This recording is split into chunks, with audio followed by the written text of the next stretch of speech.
Miles Smiley. I'm a sports management major, and I'm a senior. I'm Nicole Pettit, also sport management major and also a senior. I'm Fauzi Talabi, sports management major, and I'm also a senior. I guess 2 years ago is when I started being a part of the case analysis competitions. I didn't participate last year in the presenting. I did a little bit of the research hub, and then this year I just signed up. I wouldn't say to boost the resume, but more of kind of gain more presenting skills for sports in general and be able to talk about a topic that's actually pretty relevant today in today's society. So it was a good topic and something that we all think I wanted to talk about. For me, it was probably the same thing as what Miles said. I just like the fact that it gave me an opportunity to get outside of my comfort zone. There's not that many opportunities that you get to actually perform in front of other judges, and this is also just a great opportunity. Previously, the past 2 years, I was on the team. I didn't actually partake in the event. I did all the research the past 2 years, and this year I just want to actually go. So that's why I came.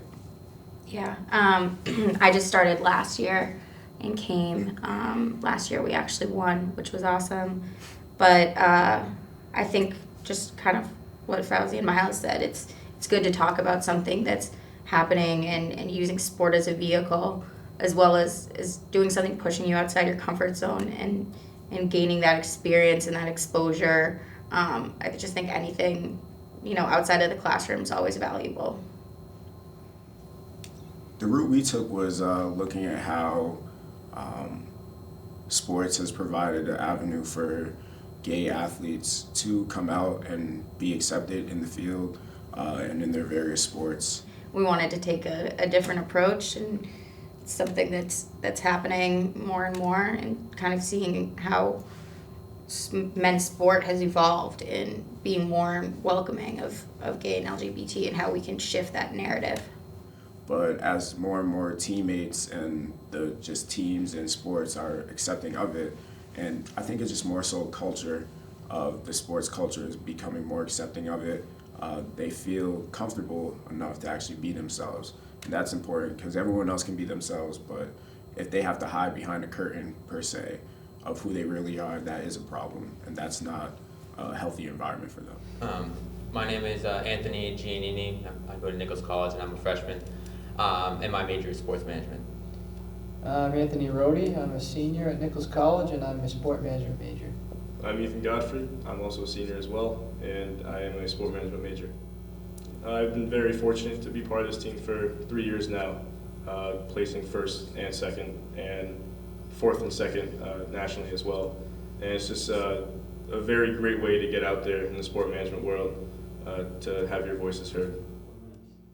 So I started talking about Kaepernick and how he ended up having a protest that started in the NFL. And when he really started, he kind of ended up making it so more and more people started joining onto it. And it's kind of created unity throughout the whole entire athletic league, especially at the NFL. One thing is that we strongly believe that media is a huge key. Social media is a huge key in this topic. We believe that without social media, we wouldn't really be touching on the Kaepernick, the Brandon Marshall, the Deshaun Jackson, the LA Rams, the Seattle Seahawks, how they all protested, especially the Miami Dolphins during 9/11. My name is Kennedy Addo. I'm a sophomore, and I'm an international business major.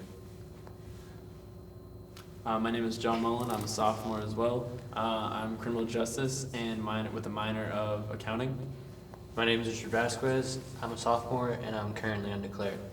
And my name is Christy Pilato. I'm also a sophomore and I'm a sport management major. The youth is our next generation. They're the next ones to come up. Which is why I love this topic, because it was talking about social change and how athletes can promote social change and help social change in a positive way, and that's what we need for the youth, is a more positive change so that they can take it and make it even more positive and continue to make where they live and the surrounding area just a better place in general. People had to deal with tragedies and how they turn to sports, for example, baseball with the 9/11 happenings and the Yankees and the Diamondbacks game in 2001. How everybody had their eyes glued to the TV. It kind of brings the tragedy, but when there is no hope and there's despair on the horizon, it's good to have people turn to sports. I'm Rosa Riccobono. I'm a senior and I study sports leisure management. My name is Nick Doobie. I'm also a senior and also studying sport management. I'm Erica Benoit. I'm also a senior and I'm also studying sports and leisure management. I'm Andrew Gerard. I'm studying sports and leisure management. I'm a senior. I'm also minoring in business administration. It turned out to be a really good experience. From just going on the stage, now I feel relief that I was able to stand in front of that many people and kind of portray what we came up with, and it felt good. We took our presentation as more of a sales pitch, so we were selling the exhibit that we wish to create. We're providing education through an interactive experience in a virtual reality in order to hope to gain social unity. It was an exhibit that addressed gender equality, LGBTQ issues, race, and impaired athletes. It was like a traveling museum exhibit that was super interactive and had virtual reality so you can feel the experience. Part of our virtual reality component is putting the people in actual events that happen. So one example we shared was when Jesse Owens was on the medal podium in the 36 Olympics. How the crowd was reacting to him was sort of what we wanted the person to feel.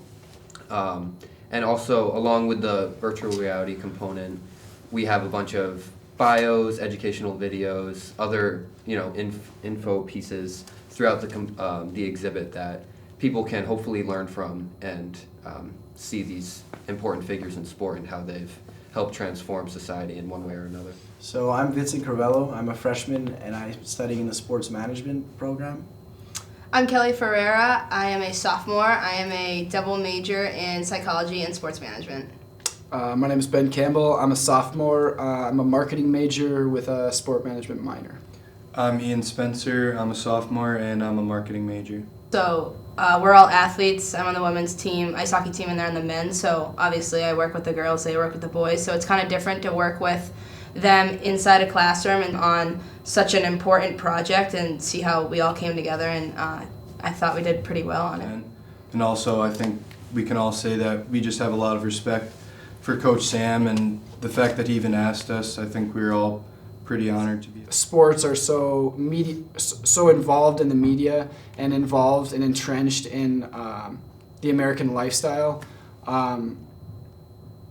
An athlete who doesn't necessarily have the best sport accolades can still be effective when it comes to social change. The NHL has a You Can Play project, and it's their goal is to eliminate homophobia out of locker rooms, out of fans and things like that. And it's just casual in locker rooms, and I think that's something that needs to change if it's going to change anywhere else. And that's what the NHL has started to do, and that project, that You Can Play project, has exponentially grown into not just the NHL, but into 38 college campuses around the United States and Canada. And building off the fact that this was done in 2012, this movement, and the legalization of gay marriage was done after that. So I don't know if it's weighed, but it definitely opened eyes to many people in the athletic world, which then leads to the social world too.